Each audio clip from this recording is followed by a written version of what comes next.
Assalamu alaikum warahmatullah. Let me welcome you to the next lecture from chapter number 3, class 10th biology series. In this we in this lecture we will be discussing the arterial and the venous system of human body, which is topic number 3.4 in class 10th biology book. अगर हम इसको देखें, arterial system as name indicates ये artery से relevant है, venous system veins से relevant है, हमारी पूरी बॉडी के अंदर फैली हुई। इसकी हल्की फुल्की डिस्क्रिप्शन आपकी बुक में गिवन है और कुछ जो एक्स्ट्रा नॉलेज के तौर पे अभी हम देखते हैं। तो let's begin formally with our today's lecture proceeding.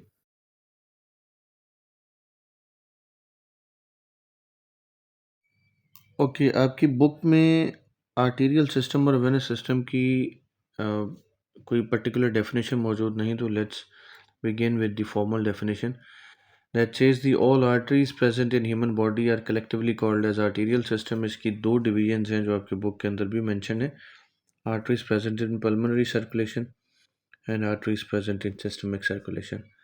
हम प्रीवियस लेक्चर्स के अंदर ये पढ़ चुके हैं कि आर्टरीज वो नालियाँ होती हैं जो ब्लड को दिल से जिस्म की जानिब लेकर जाती हैं। इनकी डायरेक्शन टुवर्ड्स बॉडी होती है और इसके अंदर जो खून होता है वो ऑक्सीजनेटेड ब्लड होता है, with the exception of pulmonary artery। तो let's disclose the arteries of pulmonary।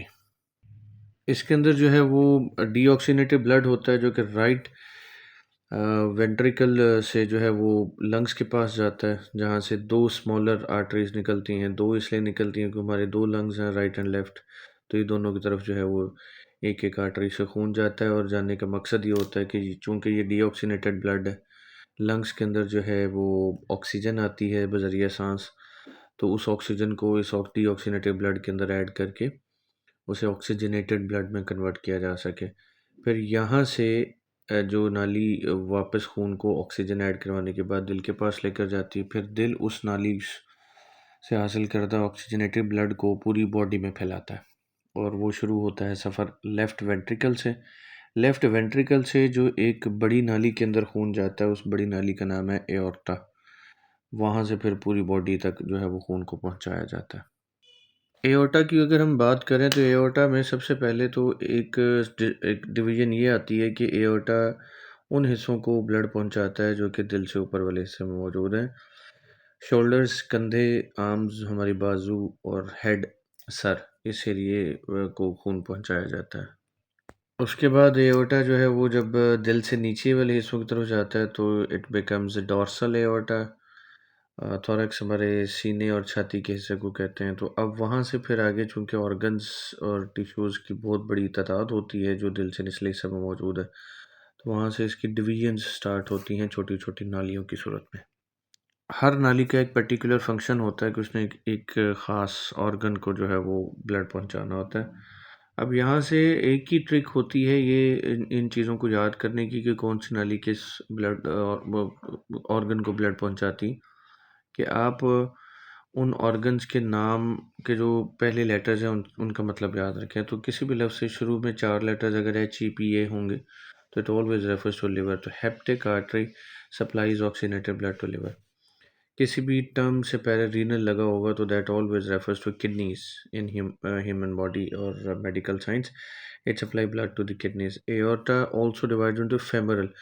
Femur हमारी लार्जेस्ट बोन का नाम होता है जो कि थाई में मौजूद होती है। We supply blood to legs. With this हमारा जो आर्टीरियल सिस्टम है वो एंड होता है।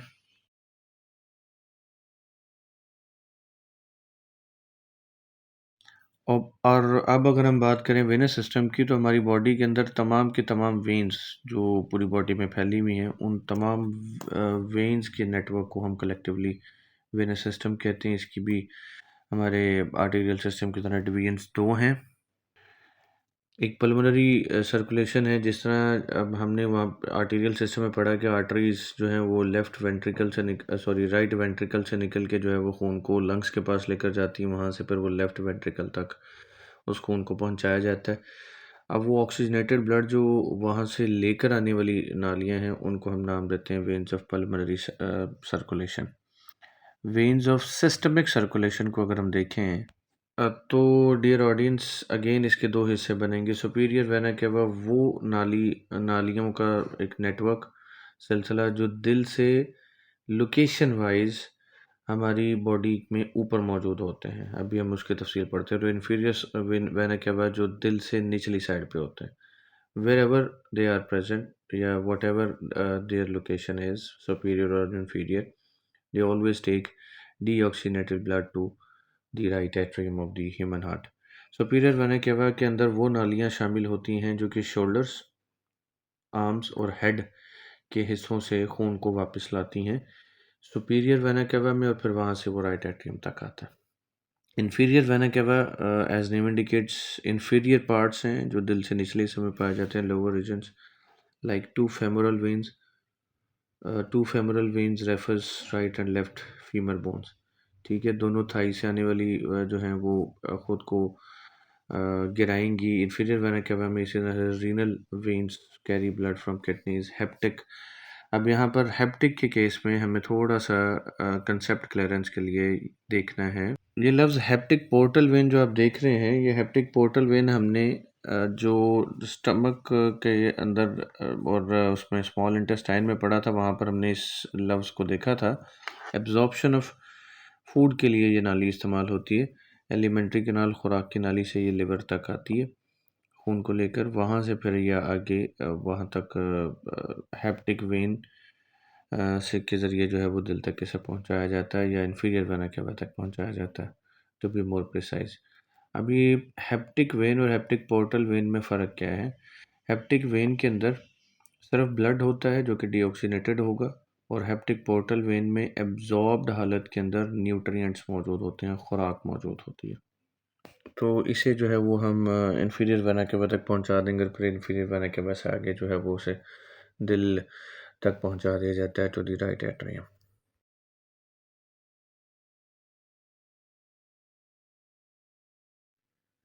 Okay, this has always been a very interesting question, where people may ask कि दिल को खून कहाँ से मिलता है। तो एओर्टा में से राइट और लेफ्ट आर्टरीज निकलती हैं, coronary arteries. Coronary refers to the heart muscles, जो कि दिल को खून फराहम करती हैं, और फिर वहाँ से डीऑक्सीनेटेड ब्लड जो होता है वो वापस कोरोनरी वेन्स के ज़रिए आ जाता है।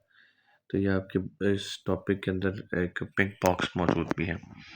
Just for the MCQs, veins blue looking होती हैं, और इनके अंदर जो ब्लड होता है वो टेक्निकली डार्क रेड होता है, लेकिन जब वो हमें बज़ाहिर वेन के अंदर हम उसे ऑब्ज़र्व करने की कोशिश करते हैं from the outer morphological appearance, तो हमें वो ब्लू नज़र आता है। तो just for the sake of extra pinch of knowledge, William Harvey वो साइंटिस्ट है जिसने पहली बार ह्यूमन बॉडी के अंदर वेनस सिस्टम, वेनस जो सारा निज़ाम है उसके पाथवे को पहली बार डिटेल से स्टडी किया। And ibn Nafees, Muslim scientist who discovered the pathway of arterial system. With this, we have concluded with today's lecture. I hope you have understood what I have told you over the medium of this virtual classroom. Thank you for your time.